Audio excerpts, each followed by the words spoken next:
Good day everyone, we are Group 10 and today in this video we're going to show you the full walkthrough of our system along with the recommendations that Sir Bawat recommended to our group.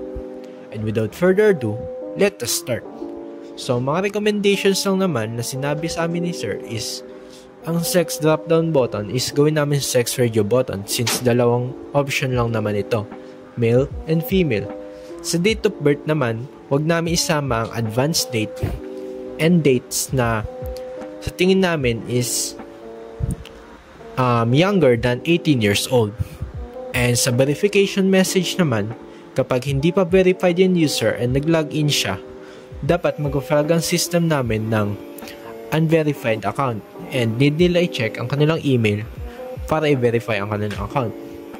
And sinabi rin sa amin ni Sir na kapag magbubook, maglagay kami ng add-ons for room booking. And sa calculation din ng VAT, dapat kung ano yung naka-display na amount sa labas ng card, dapat yun ang magiging total amount with VAT included para hindi matrick ang users or guests sa pagbubook. So, without further ado, let us show you the full walkthrough of our system. So first, mag-register muna tayo syempre as a guest.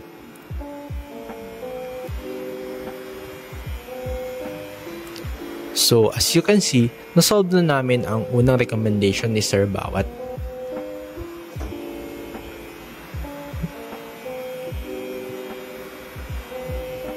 And pati na rin yung sa sex, ginawa na rin namin siyang radio button.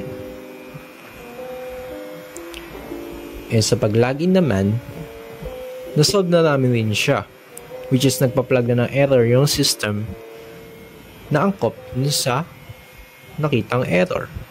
Hindi na lang siya invalid email or password. And kapag nakapag-login, ayan, bubungad na ang dashboard natin. Meron tayo ditong 5 tabs, which is overview, my bookings, book a room, payments, and account settings. So mag-book muna tayo. And dito, makikita natin yung summary ng ating binook.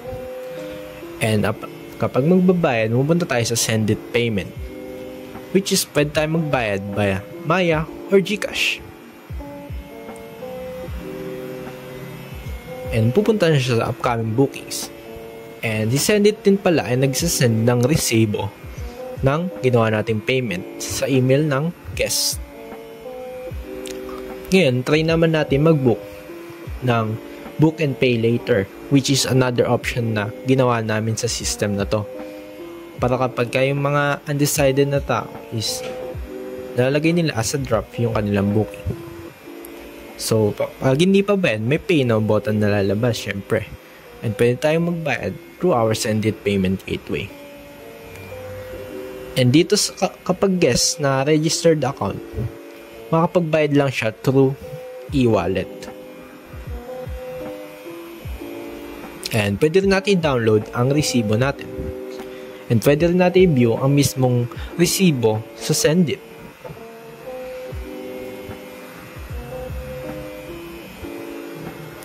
And ayan, monitor natin sa payments na ginawa natin. And sa overview, makikita na natin ang mga upcoming bookings.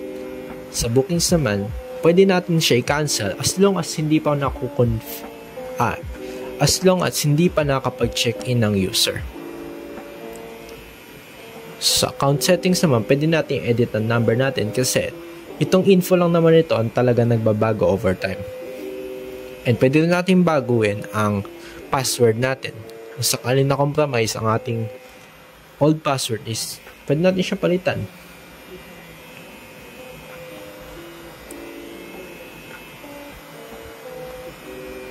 So yun lang naman sa guest.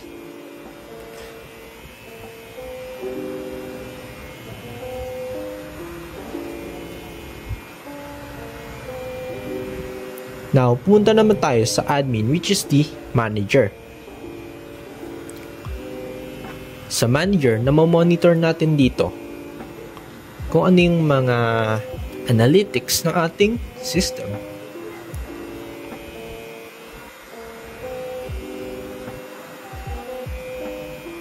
like revenue trend or room status.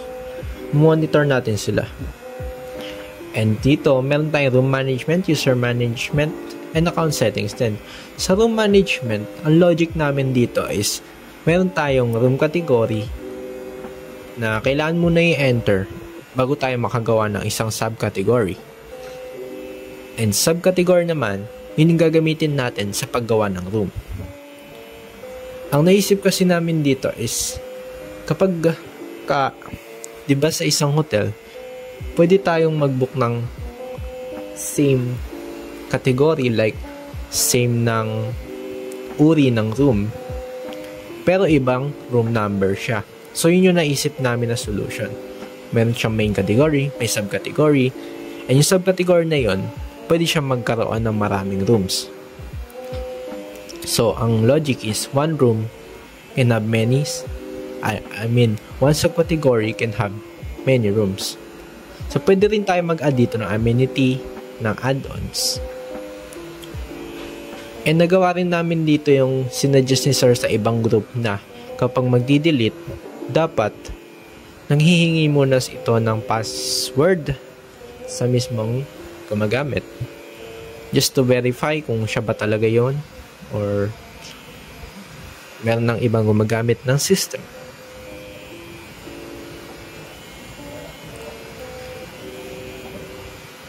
And tinatest din natin dito kung gumagana ba yung mga updates natin or edit buttons.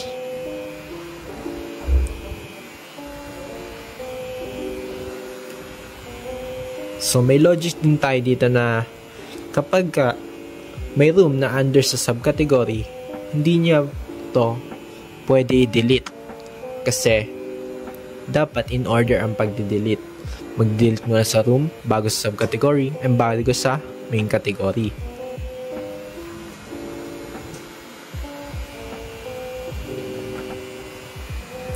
As you can see, itatry natin siya. And yan, nag-flag siya ng error.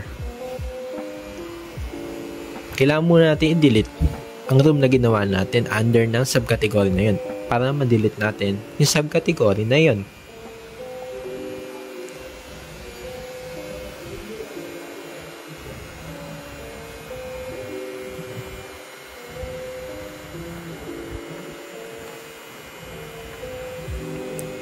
So ayan, nag-success na siya. And since wala nang under sa main category, pwede na rin natin i-delete ang main category. And pwede rin natin i-edit ang status ng rooms. And for searching, pwede tayo gumamit ng filter or search bar. And dito sa room management, pwede tayo mag-export. And naka-base ang i-export natin kung ano yung nakalabas sa table. Kaya pwede natin itong gawan ng combination, like pwede natin i-filter ang isang category, then pwede natin siya export na yun lang category na yun. And hindi lahat ng data na nasa rooms table sa database.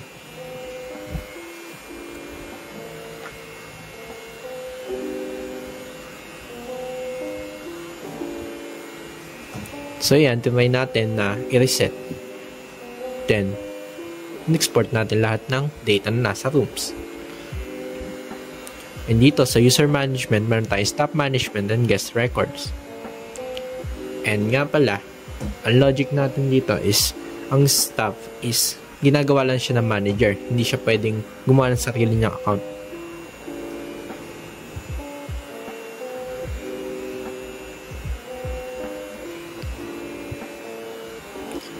And katulad ng guest, kailangan rin i-verify ng staff yung email na ginamit dito sa pag-add upang magamit niya yung account niya. And meron din ditong export katulad ng sa room management.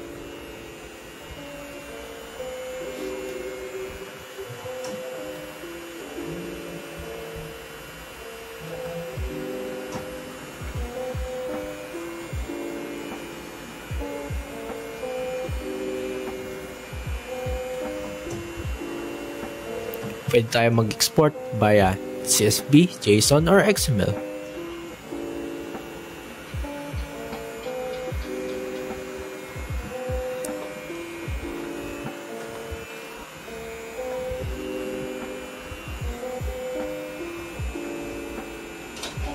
Now, let's edit the account.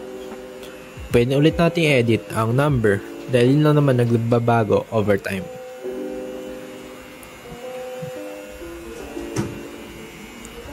And sa password, pwede rin natin siya i-edit. Katulad ng sa guest.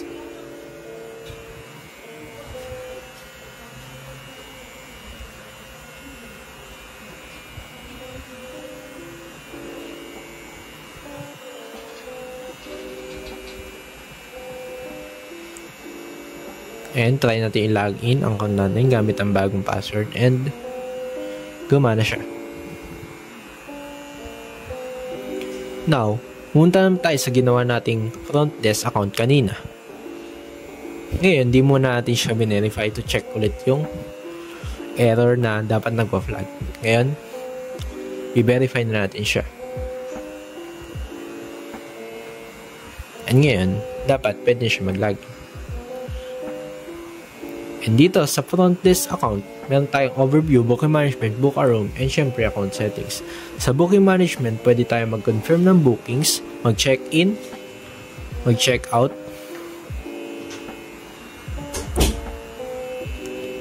and dito sa my bookings, monitor natin dito.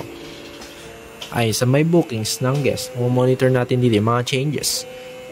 Kunwari kapag yung front desk, kinonfirm niya na, lalabas na sa confirm tab ng guest ang kanyang booking na ginawa.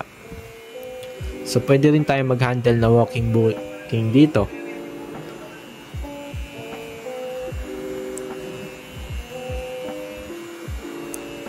Kasi sa isang hotel, hindi lang naman online booking ang mayroon.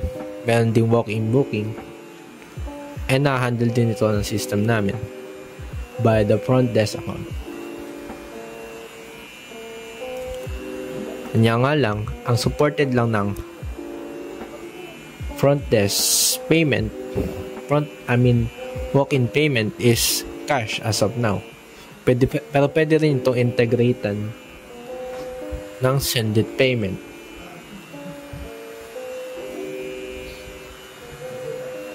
And same as guess, nakakalculate din dito yung VAT.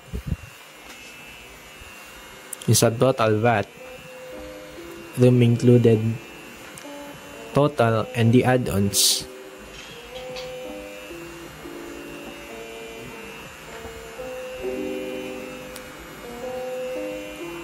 And dito sa arrivals, pwede na tayo mag-check-in ng mga booking.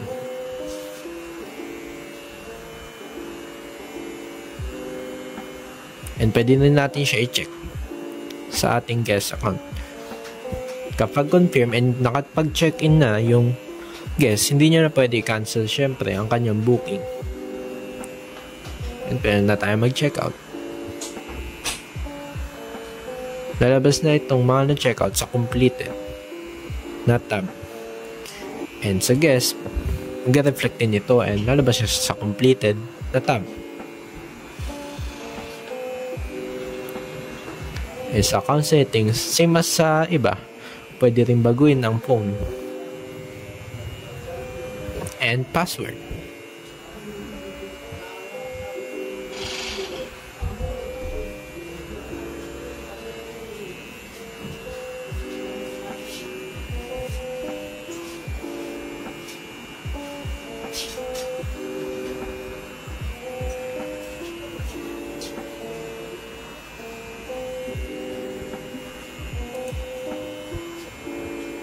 And try natin i-login gamit ang bagong password.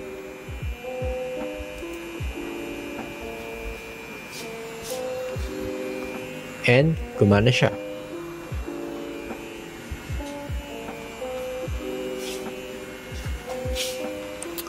And that is all for our hotel reservation system. Nagawa naman namin lahat ng recommendations na nirecommend sa amin ni Sir Bawat. And I hope you enjoy watching our full walkthrough.